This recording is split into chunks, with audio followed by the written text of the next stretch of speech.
पिता, पुत्र और पवित्र आत्मा के नाम पर आमीन। आप सबों को जय यीशु। आज क्या हम लोग ईश्वर का मूर्ति बना सकते हैं, इस विषय पर मनन चिंतन करेंगे। यह आप लोगों से ही आया हुआ एक सवाल है। जब ईश्वर ने मूर्ति बनाना मना किया, ठीक है, अन्य जो मूर्तियां सब बन रहा है, लेकिन ईश्वर का मूर्ति क्यों बना रहा है? देव मूर्ति बनाने का ईश्वर ने मना किया है। तो हम लोग इस पर थोड़ा सा मनन चिंतन आज करेंगे। सबसे पहले विधि विवरण ग्रंथ उसके अध्याय 4 वाक्य 15, डिट्रोनॉमी चैप्टर 4 वर्स 15, वहां पर लिखा है, जिस समय प्रभु ने होरेब पर्वत पर अग्नि के भीतर से तुम्हारे साथ बात की, तुमने कोई आकृति नहीं देखी, इसलिए सावधान रहो, तुम भ्रष्ट ना हो जाओ और अपने लिए किसी प्रकार की मूर्ति नहीं बनाओ। यहां पर प्रभु साफ साफ हमें बता कर देते हैं, ईश्वर का रूप मूसा नबी ने नहीं देखा, इसलिए अपने लिए कोई मूर्ति नहीं बनाना है। 10 आज्ञा अगले चैप्टर में है, विधि विवरण ग्रंथ अध्याय 5 के अंदर 5 का वाक्य 6 से 10 आज्ञा शुरू होता है। मैं प्रभु तुम्हारा वही ईश्वर हूं जो तुमको मिस्र के गुलामी के उस देश से निकाल लाया। मेरे सिवा तुम्हारा कोई ईश्वर नहीं होगा। अपने लिए कोई देव मूर्ति मत बनाओ। इसके बाद ना ऊपर आकाश का, ना नीचे पृथ्वी का, किसी मनुष्य का, किसी वस्तु का, यह सब बोल करके मूर्ति ना बनाने का नियम दिया। और उन मूर्तियों को दंडवत करके उसकी पूजा, मतलब आराधना तुम नहीं करोगे, ये नियम के रूप में दिया था, क्योंकि मनुष्य ने ईश्वर का रूप नहीं देखा। मूसा नबी को अनेकों बार ईश्वर ने दर्शन दिया। गणना ग्रंथ के अंदर हम लोग पढ़ते हैं, ईश्वर आमने सामने उससे बात करता था, लेकिन ईश्वर ने कहा, तुमने मेरा रूप नहीं देखा, इसलिए तुम कोई देवमूर्ति नहीं बनाना है। तो हम लोगों ने पिछले क्लासों में फिर क्यों मूर्तियां बनाते हैं, इसका उत्तर में हमें मिला, ईसा मसीह संसार में आए, ईसा मसीह का मूर्ति इसलिए हम लोग बनाते हैं। तो उसके पीछे किसी भाई ने यह सवाल किया, उनके चर्च के अंदर पिता ईश्वर का जो फोटो रखा है वो तो गलत है। पिता ईश्वर को तो किसी ने देखा नहीं, तो क्यों उनका फोटो? तो उसके अंदर भी काफ़ी वाद विवाद चल रहा था। मैंने जवाब भी दिया था, हम इसका एक क्लास ही लेंगे, क्योंकि मैं नहीं चाहता है यूट्यूब के अंदर लिख करके ऐसा वाद विवाद ना, दोनों साइड कोई कुछ नहीं मानता है। वो एक शैतान का कार्य है, उसके अंदर वाद विवाद करते रहना। उससे अच्छा है एक क्लास ही क्यों ना हो। तो पिता ईश्वर का ये फोटो क्यों है? मैंने भी देखा है, मुझे याद आ रहा है, बहुत ही एक सुंदर घटना का वर्णन है। एक चर्च के वेदी में सबसे ऊपर पिता का एक तस्वीर है और नीचे पुत्र का तस्वीर है और बीच में कपोत का, पवित्र आत्मा का एक चिन्ह, अर्थात त्रिएक ईश्वर का एक रूप, एक चित्र वहां पर दिखाई देता है। ईसा मसीह जब बपतिस्मा ग्रहण कर रहा था, तब स्वर्ग खुल गया, स्वर्ग से आवाज सुनाई दिया, और उस समय पर पवित्र आत्मा कपोत के रूप में ईसा मसीह पर आकर उतरे। ये यूहन्ना ने देखा भी है। तो वहां पर पवित्र तृत्व को हम लोग पाते हैं। उसी प्रकार प्रभु ईसा मसीह का जब रूपांतरण हुआ, वहां पर भी पेतरुस, याकूब और योहन ने भी उस रूपांतरण को देखा है। और उस समय पर ईसा मसीह से बातें करते हुए मूसा और एली नबी भी थे।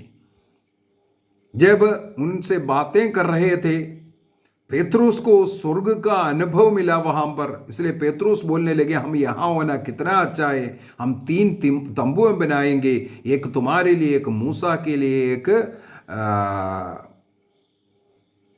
एली के लिए। तो इस प्रकार जब वह बोल रहे थे, दंडवत कर प्रभु की आराधना कर रहे थे, उस समय पर फिर से आकाश से वाणी सुनाई दे रहा है और वहां पर एक बादल आकर के छा गया।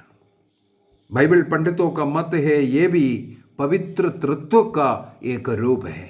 वो बादल पवित्र आत्मा का एक चिन्ह है।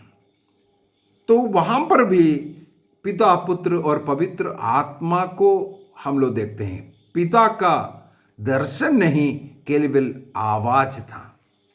तो सवाल है, दोनों जगह पर पिता ने अपना रूप नहीं दिखाया, फिर क्यों पिता का रूप? अनेकों जगह पर पिता क्रूस के पास पुत्र के पास खड़े हैं, पुत्र के ऊपर खड़ा हुआ, पुत्र को संभालता हुआ, इस प्रकार का भी अनेकों फोटो मैंने देखा है। क्यों है? ये सही है कि नहीं? मैं बताऊंगा, बिल्कुल सही है। एक तो मैंने पहले एक क्लास में आपको बताया कर दिया था, ये फोटो बनाना, ये मूर्तियां बनाना, ये कलीसिया ने अनुमति दी है। जब ईसा मसीह संसार में आया, ईसा मसीह में हम ईश्वर का रूप देखा है। ईश्वर स्वयं है वह, इसलिए ईसा मसीह का मूर्ति हम बना सकते हैं, उनका चित्र हम बना सकते हैं। इसलिए देवमूर्तियों का जो मूर्ति, देवमूर्ति ना बनाने का जो नियम है, उसको 477 का, सन 477 का निसिया सेकंड निसिया जो महा सम्मेलन हुआ था, उसी में इसको सॉरी मैंने गलत कहा, निसिया महासम्मेलन है 787 में, सन 787 का निसिया सेकंड जो महासम्मेलन है, उसमें उस नियम को रद्द कर दिया। जो देवमूर्ति ना बनाने का जो पुराने विधान का जो नियम था, उसको निसिया महासभा में रद्द कर दिया, क्योंकि ईश्वर मनुष्य बनकर के आया। उस मनुष्य बनकर के आने वाला उस ईसा मसीह में हम ईश्वर को देखता है, इसलिए देवमूर्ति का वो नियम अब नहीं रह गया। और ये कैथोलिक कलीसिया का धर्म शिक्षा ग्रंथ 477 में लिखा हुआ है। कैथोलिक कलीसिया, कैटेकिज्म ऑफ कैथोलिक चर्च 477 में ये लिखा हुआ है। वहां से मैं कोट करके बता रहा हूं। तो मैंने ये क्लास पहले भी ले चुका है, इसलिए मूर्ति बनाने का अनुमति कलीसिया को मिला हुआ है। इसलिए संतों का हो या ईसा मसीह का हो, ये सब बना रहा है। अभी सवाल है, पिता का कैसे? पिता को किसी ने नहीं देखा है, तो हम बाइबल से थोड़ा ढूंढेंगे, क्या हम पिता का चित्र इस प्रकार बना सकता है कि नहीं। हम लोगों ने विधि विवरण ग्रंथ अध्याय 4:15 में पढ़ा, ईश्वर ने मूसा से कहा, तुमने मेरा कोई रूप नहीं देखा, इसीलिए तुम कुछ देवमूर्ति नहीं बनाना। अभी हम पिता का कोई रूप देखा है कि नहीं, उसको हमें देखना है।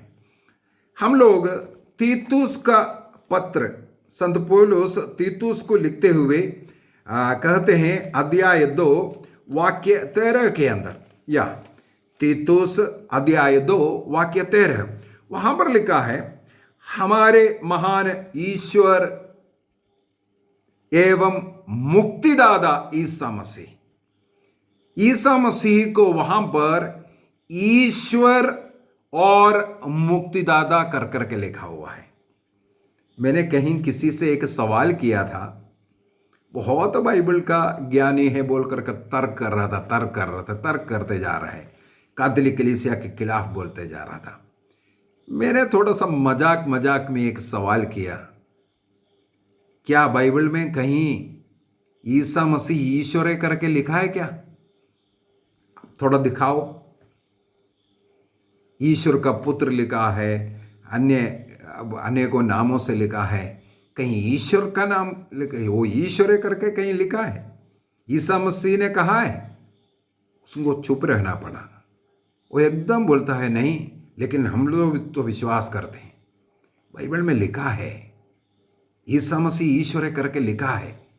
सबसे पहले यहाँ ये जो पढ़ते हैं मुझे याद आया, इसलिए यहाँ पर देखो हम लोग क्या पढ़ते हैं। संत पौलुस तीतुस को लिखते हुए कहते हैं अध्याय 2 वाक्य 13 के अंदर, ईसा मसीह ईश्वर है और हमारा मुक्तिदाता है। तो ईसा मसीह ईश्वर है और मुक्तिदाता है। कैसा है? हम लोगों को संत पौलुस का ही कोलोसियों को लिखता हुआ पत्र अध्याय 2 वाक्य 9 को भी पढ़ते हैं।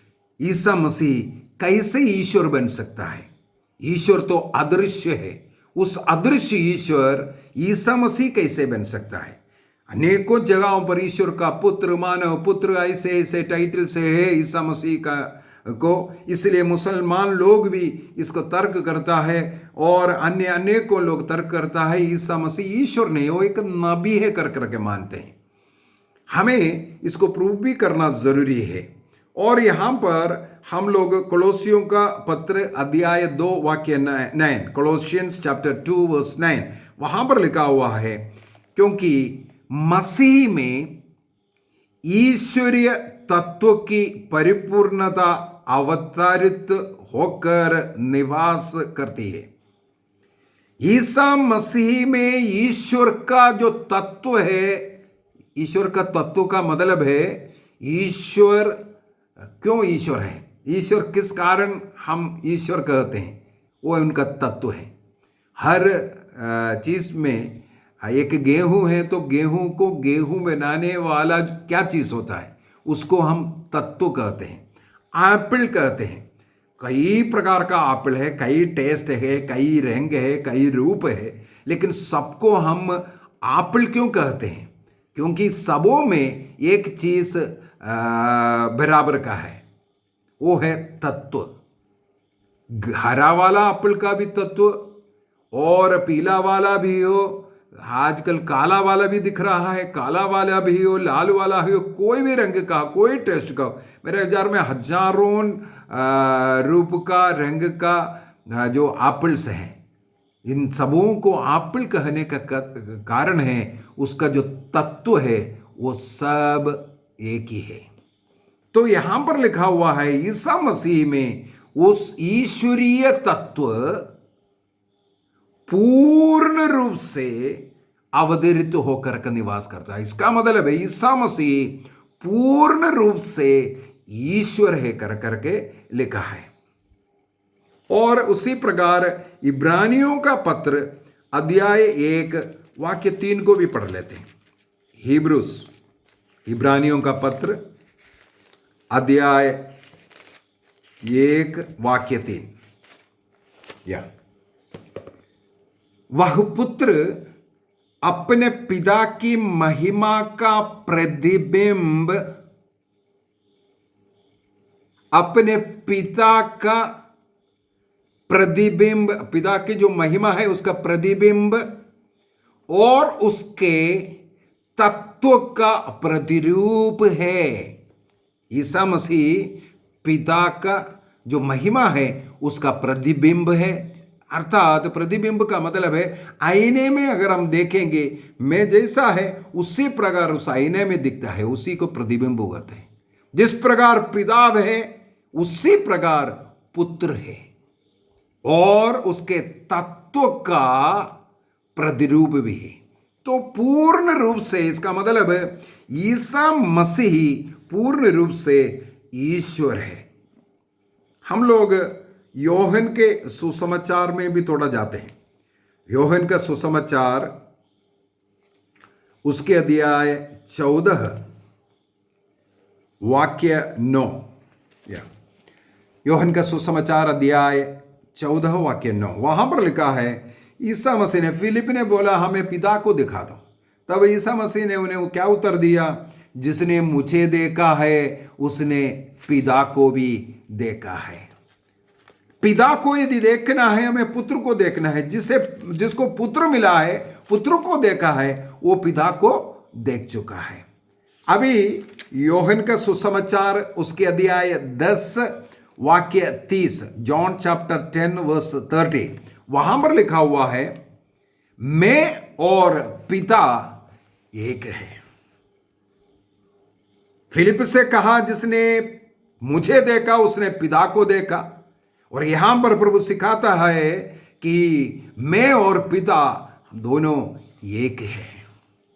और योहन का सुसमाचार उसके अध्याय 1 वाक्य 18 को भी थोड़ा पढ़ लेते हैं।